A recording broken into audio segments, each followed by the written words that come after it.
নির্বাচন পরবর্তী সময়ে বিএনপির হাইব্রিড নেতাকর্মীদের ভিড়ে বিএনপির ত্যাগী কর্মঠ নেতাকর্মীরা হিমশিম খাচ্ছেন।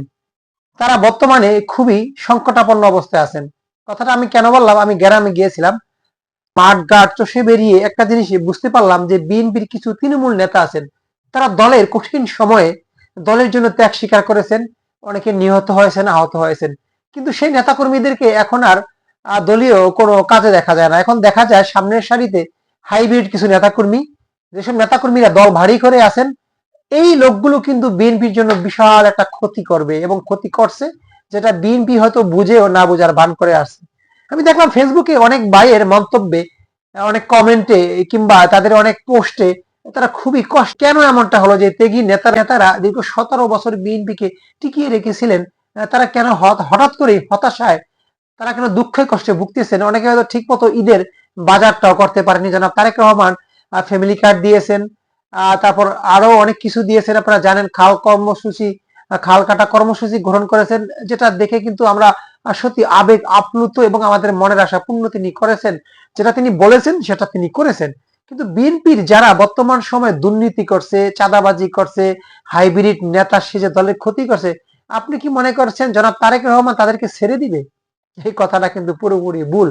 আমি যতটুকু জানি আগামী কোরবানির ঈদের পরেই বিএনপি কিন্তু যেসব নেতাকর্মীরা চাঁদাবাজি করেন, মাস্তানি করেন, বিভিন্ন মাদকের সাথে জড়িত আছেন, মাদক বেচা কিনা করেন, তাদেরকে কিন্তু একেবারে চেপে ধরবেন, এমন ভাবে ধরবেন তারা কিন্তু পালানোর সুযোগটা আর পাবে না, যেটাকে বলে অপারেশন ক্লিন হার্ট নামে একটা পর্যায় কিংবা একটা পরিস্থিতি কিন্তু আসতে যাচ্ছে। কারণ তারেক রহমান ক্ষমতা এসেছেন মাত্র 1-1.5 মাস হলো। এর ভিতরে তিনি কূটনৈতিক সম্পর্ক, দেশের মানুষের সাথে যে প্রতিশ্রুতি ছিল, খাল কাটা কর্মসূচি, ফ্যামিলি কার্ড দেওয়া, এগুলো নিয়ে ব্যস্ত ছিলেন। আপনি অনেকে ভাবতেছেন যে দেখবেন সকালে ঘুম থেকেই উঠে জামাত ইসলামকে নিয়ে অনেকে সমালোচনা করেন, বিএনপির লোকেরা বিশেষ করে, কিন্তু জনাব তারেক রহমান কিন্তু জামাতের সাথে ভালো একটা সম্পর্ক নিয়ে চলেন, সেটা আপনি যাই মনে করেন না কেন।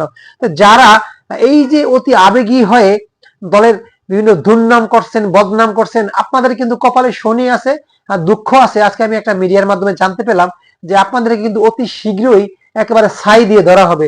তখন কিন্তু কেউ কিন্তু আর পালাতে পারবেন না, কেউ কিন্তু আর দৌড় দিলেও একেবারে উল্টে পড়ে যাবেন, কারণ আপনাদের সেই পড়ে যাওয়া থেকে রক্ষা করার মতো কেউ আর থাকবে না। কারণ বর্তমান প্রেক্ষাপটে তারেক রহমান রাজনীতিতে খুবই পরিপক্ক, খুবই মেধাবী এবং খুবই সুকল্পিতভাবে তিনি চলেন, এবং তার প্রতিফলন আপনারা গত 1 মাসে দেখেছেন।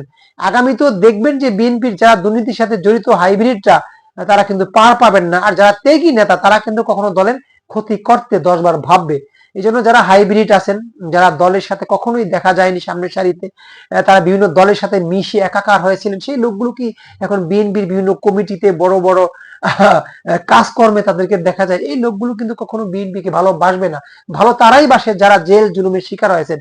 এই বিষয়গুলো জনাব তারেক রহমান জানেন, বোঝেন। আপনারা সেই হিসাবে কাজ করেন, আপনারা হতাশায় ভুগবেন না, দলের ক্ষতি করবেন না। যারা হাইব্রিড আছেন তাদেরকেও কিন্তু জনাব তারেক রহমান লিস্ট করতেছেন, লিস্ট করে কিন্তু একটা নির্দিষ্ট ইয়ের মাত্রার ভিতরে নিয়ে আসবেন, যে দলের জন্য কে কতটুকু কাজ করেছে এই বিষয়টা মনে রাখবেন। তা যারা অতি আবেগী হয়ে দলের ক্ষতি করছেন, দলের ভাবমূর্তি নষ্ট করছেন, তারা কিন্তু সাবধান হয়ে যান। শুধু ওয়েট এন্ড সি, দেখুন যে আগামীতে কি হচ্ছে, তারেক রহমান কি করতেছেন। তিনি কিন্তু বিশ্ব রাজনীতিতে নিজেকে কিন্তু আলাদা একটা ভূমিকায় নিয়ে যাচ্ছেন। যদি এই যে যুদ্ধটা না হতো, তেল সংকট না হতো, তাহলে হয়তো তারেক রহমান আরো কিছু দেখাতে পারতেন। কিন্তু বর্তমানে দেখবেন যে দেশের বিভিন্ন জায়গায় তেল সংকট, মানুষের ভিতরে একটা চাপা ক্ষোভ বিরাজ করছে। আমি আশা করবো যেন তারেক রহমান এই বিষয়গুলো মাথায় নিয়ে বিএনপির ভাবমূর্তি যাতে নষ্ট না হয়, মানুষ যাতে রাস্তায় নেমে না পড়ে, এই বিষয়টা মাথায় রেখে আপনি কাজ করবেন।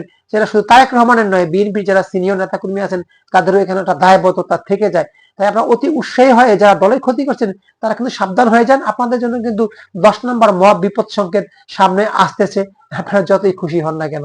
আল্লাহ হাফেজ।